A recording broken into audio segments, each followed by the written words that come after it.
Hello everyone, welcome to another Star Wars Old Republic video, and this one is a pretty exciting one because today we had the January 26th producers live stream where they gave us a lot of information about what is coming to Star Wars Old Republic in terms of story content, group content, and especially the big question of returning companions and whether we're going to see some of the more familiar faces that we've been waiting for.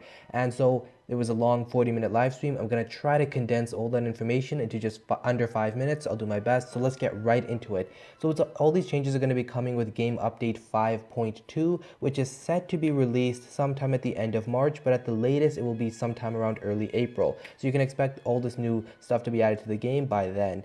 The Game Update 5.2 itself is called The War for Iokath, and it will contain both a story element, a new storyline, and also new group content. So we'll start with some of the new storylines that we're getting. So firstly, this whole update is going to take place on Iokath. And the story behind it is that before there was a lot of radiation and stuff they were mentioning. I don't really quite remember it from Koted, but basically we had to leave the planet. Well, now we're coming back because we've discovered intel that there is a super weapon on the planet. And when we arrive there, we find out that the Imperials and the Republic factions have both arrived there as well. And so there's a little bit of some tensions and some conflict that's going to arise between the three factions.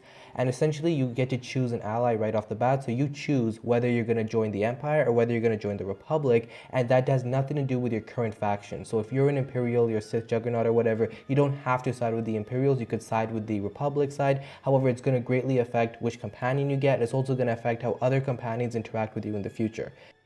Now, in terms of returning companions, we are going to see the return of two people, Quinn and Ilara. So Quinn is the companion of the Sith Warrior storyline. Ilara is the companion of the Trooper storyline. And it's quite interesting because now we've seen the return of almost every single Trooper companion, but some of the more ones that I know a lot of people have been wanting, like Jaisa and Kira, have not returned. So I'm not sure what their logic was behind having these companions return, but not the ones that everyone's been shouting about. Hopefully we'll see those guys return later. However, these are the two companions that will be coming through the Iokath storyline, and they did kind of hint that if you wanted to like kill one of them, you might have that option, but that was not confirmed. Now, this is going to be, from what it seems, a new explorable planet. So it's not like the instant stuff that we've seen in the chapters. Rather, it's going to be a new daily area.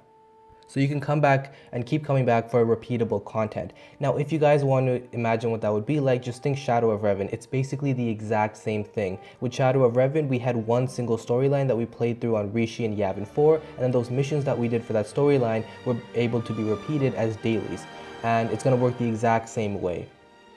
Now, they did mention that the daily areas themselves and the daily missions are going to be a little bit more different than what we have in game. It's going to be more unique. It's going to involve a lot of more different gameplay things. Some of the stuff that we've seen with Kotet already, like using the walkers and stuff, those are some of the examples that they mentioned. So it's not going to be the exact same, daily stuff that we've seen with Yavin, because it gets quite boring and mundane after a while. So they're trying to add in these new things that make it a lot more appealing, but that's basically what you can expect. One single storyline taking place on this Iokath planet, and then the missions that you do can be repeated as dailies later on.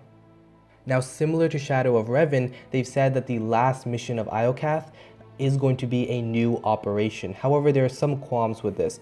Firstly, they said that they had to make a decision whether they wanted to develop the entire operation and then give it to us sometime later, like in fall, or whether they wanted to, as they build the operation, release it. And so they went for the second option. So basically, during Game Update 5.2, we will have access to only the first boss of the operation. There will be 5 bosses in total, and they'll release them as they develop them.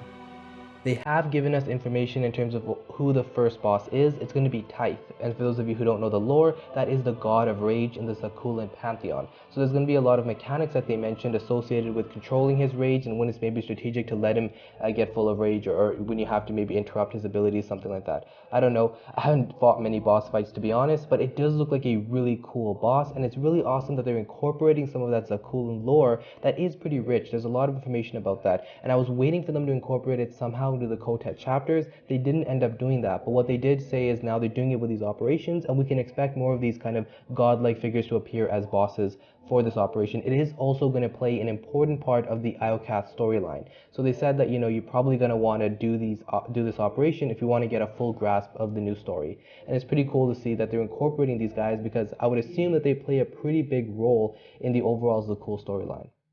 They also they also kind of made a big deal about mentioning the PTS, which is an important thing. So they didn't really clarify whether it was going to be closed public testing or open to everyone. So we're going to get more information on that in the future. But this stuff will be added to the PTS, and there's the time frame that they gave us was sometime in the next 2 weeks. So it's going to be relatively soon. So in terms of difficulty modes, we are going to start with story and veteran modes for this operation, and then master mode gets added after the next boss is released. So for example, when they release the second boss to the operation, that's when we're going to get master mode for the first boss, which is Typh. Also, I'm not sure how I feel about this whole releasing boss as a weekly thing. I mean, I kind of wish that they had just developed the operation because it's taken them like a year to develop one operation, while World of Warcraft and other games release raids on a much more regular basis. So I'm not sure why it takes so long to develop an operation. I think that's going to be a little bit of a problem because people are going to now have to keep playing through and killing the same boss. They're not going to get a sense of closure about the storyline, and I don't know how many people are really going to go out and do this on a multiple basis, but we'll see what ends up happening. It does seem like a really cool boss, and as I mentioned earlier, I'm really happy they're incorporating the Zakul lore again. So I'm probably going to play it just for the story aspect. Okay, on a side note, we are also getting Master Mode Uprisings, and they did say that the Master Mode Uprisings will have new mechanics associated with them, so they're going to be a little bit different. But yeah, that's just kind of a side note. It's nothing new, really. But what's really exciting is they said leading up to patch 5.2, they are going to be having some events like similar to the double XP event. They're going to have a double CXP event. And basically, the point of it is for us to be able to grind out lots of CXP in a short amount of time in order to get some gear and get prepared for Game Update 5.2. So they said expect this as soon in around the next 2 to 4 weeks. But we are going to see this, and it's probably going to be up for some time, and so that's going to be a great time to grind your CXP. So make sure you clear your schedule for the next few weeks because it's going to come at some point in time. And that's about a quick summary of all the important information that came from the dev livestream. Please let me know what you guys think in the comment section, whether you think this is enough to save the game, whether it's enough to keep you subscribed, or maybe what you would have liked to see. I know there's a lot of stuff I would have liked to see, but I'm going to keep my opinions out of this video and keep it as kind of just a really short and concise summary of the new information that we have. So, hope you guys enjoyed. I'll see you in the next one.